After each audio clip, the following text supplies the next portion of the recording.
के बीच नर्मदापुरम के इटारसी में नारकोटिक्स विभाग इंदौर की टीम ने बड़ी कार्रवाई की है। एनसीबी की टीम ने एक होटल में छापेमारी कर 21 किलो ड्रग्स बरामद किया है। साथ ही टीम ने नाइजीरिया के 5 तस्करों को गिरफ्तार किया है। पकड़े गए तस्करों में 3 युवतियां और 2 युवक शामिल हैं। ड्रग्स की कीमत करीब 100 करोड़ रुपए बताई जा रही है।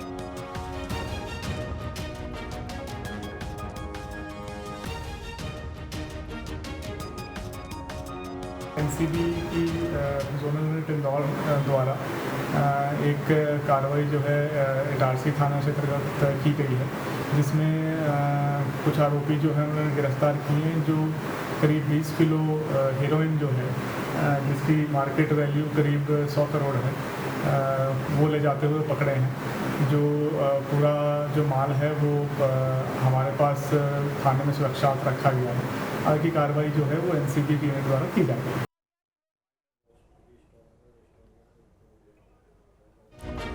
3 नाइजीरियन युवती 2 युवक गिरफ्तार हुए हैं। 100 करोड़ रुपए इसकी कीमत बताई जा रही है। नर्मदापुरम के इटारसी में एक बड़ी कार्रवाई की गई है एनसीबी की टीम की तरफ से और 5 नाइजीरियन इसमें गिरफ्तार हुए हैं। 3 युवती बताई जा रही हैं, 2 युवक इसमें शामिल हैं। यानी कि ड्रग्स के इस रैकेट का भंडाफोड़ किया गया है। लेकिन सवाल ये कि ड्रग्स ये आखिर कहां से लाया करते थे, किसे बेचा करते थे। हमारे साथ हमारे संवाददाता जितेंद्र लगातार बने हुए हैं। जितेंद्र, नारकोटिक्स कंट्रोल ब्यूरो के लिए कितनी बड़ी सफलता, और क्या पूरे रैकेट का भंडाफोड़ हो गया है या फिर अभी भी कई कड़ियां इसमें जुड़ना बाकी है कि आखिर किसे ये बेचा करते थे, कहां से ये लाया करते थे?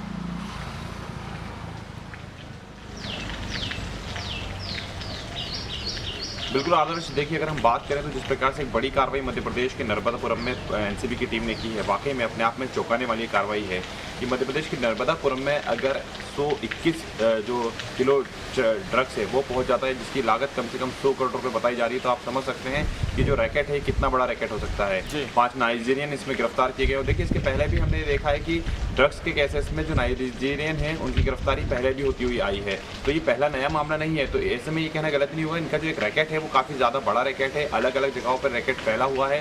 सिर्फ मध्य प्रदेश ही नहीं, देश के अलग अलग राज्यों में अगर हम देखेंगे तो आपको जो ड्रग्स का धंधा है, जो कि ड्रग्स का एक रैकेट है, वो कहीं ना कहीं फैलता हुआ नजर आ रहा है। और लगातार जो एनसीबी की टीम है वो इस पर कार्रवाई कर रही है। चाहे हम बात करें पब्स की, जहाँ पर लगातार जो युवा पीढ़ी है वो पहुंच रही है, और वहाँ पर देखिए आपको हमेशा ऐसा नजर आएगा कि 4 से 5 लोग इस प्रकार के होते हैं जो आपको कहीं ना कहीं बातों में इंटरेक्ट करते हैं। यानी कि देखिए जिस प्रकार से यहाँ पर कार्रवाई हुई, अगर इसी प्रकार से एनसीबी की टीम लगातार सख्ती के साथ कार्रवाई करेगी तो मध्य प्रदेश ही नहीं पूरे देश के अंदर से एक बड़ी मात्रा में जो ड्रग्स का कलेक्शन है वो हो पाएगा। क्योंकि जिस प्रकार से यहाँ पर कार्रवाइयाँ चल रही है, जिस प्रकार से हम देख रहे हैं कि 100 करोड़ का ड्रग्स नर्मदापुरम में पाया जाना अपने आप में हैरत करने वाली बात है। और देखिए क्योंकि मध्य प्रदेश की अगर हम बात करें तो भोपाल, इंदौर, जबलपुर, ग्वालियर ये मध्य प्रदेश के महानगर आते हैं। ऐसे में यहाँ पर लगातार जो लोगों का आना जाना है वो लगा रहता है। लेकिन अगर नर्मदापुरम जैसे क्षेत्र में 100 करोड़ का ड्रग्स पकड़ा जा रहा है तो ये अपने आप में हैरान करने वाली बात है, चौंकाने वाली बात है। एनसीबी की टीम ने इस पर बड़ी कार्रवाई की है, नाइजीरियनों को गिरफ्तार किया है, उनके रैकेट का पर्दाफाश करने में जुटी हुई है। देखना ये होगा ढकेलने की साजिश ऐसे लोग रच रहे हैं। लेकिन ये जो नाइजीरियन व्यक्ति जिनकी गिरफ्तारी हुई है, नाइजीरिया से ये विदेशी युवक युवतियां भारत में आते हैं, कोई शिक्षा ग्रहण करने के लिए आता है, कोई किसी पर्पज से आता है। लेकिन यहां पर एक रैकेट को बनाना और इस तरीके का गलत काम करना, युवाओं को नशे की जद में ढकेलने का काम ये जो कर रहे थे, आखिर ये जन्म कैसे ले लेता है, आखिर ये बड़ा नेटवर्क कैसे बन जाता है, और क्या जानकारी एनसीबी की तरफ से दी गई है कि कहां से ड्रग्स लाया करते थे, किसे बेचा करते थे?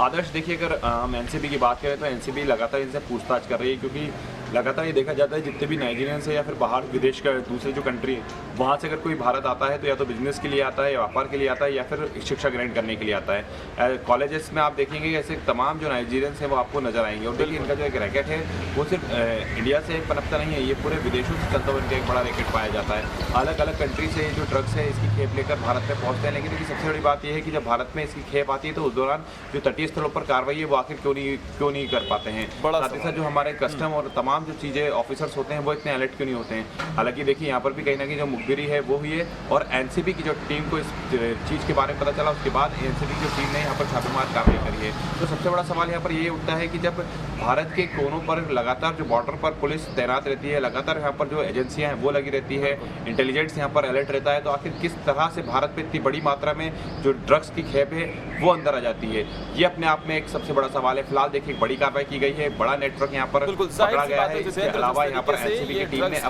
लगातार बड़ा होता हुआ नजर आ रहा है ड्रग्स का नेटवर्क, और इसके अगर रूट लेवल पर ही इसे रोक दिया जाए तो ये आगे फिर नहीं बढ़ पाएगा, क्योंकि बॉर्डर के जरिए से पाकिस्तान की बात कर ली जाए, अलग अलग बाकी जो भारत देश जो सीमाओं से जुड़ा हुआ है वहां से नशे की तस्करी कर ये नशा लेकर आते हैं भारत में और फिर युवाओं को नशे की जद में ढकेलने का काम ऐसे लोग करते हैं। अगर रूट लेवल पर ही इसे खत्म कर दिया जाए तो शायद ये आगे ना बढ़ पाए। बहुत बहुत शुक्रिया जितेंद्र आपका तमाम जानकारी देने के लिए।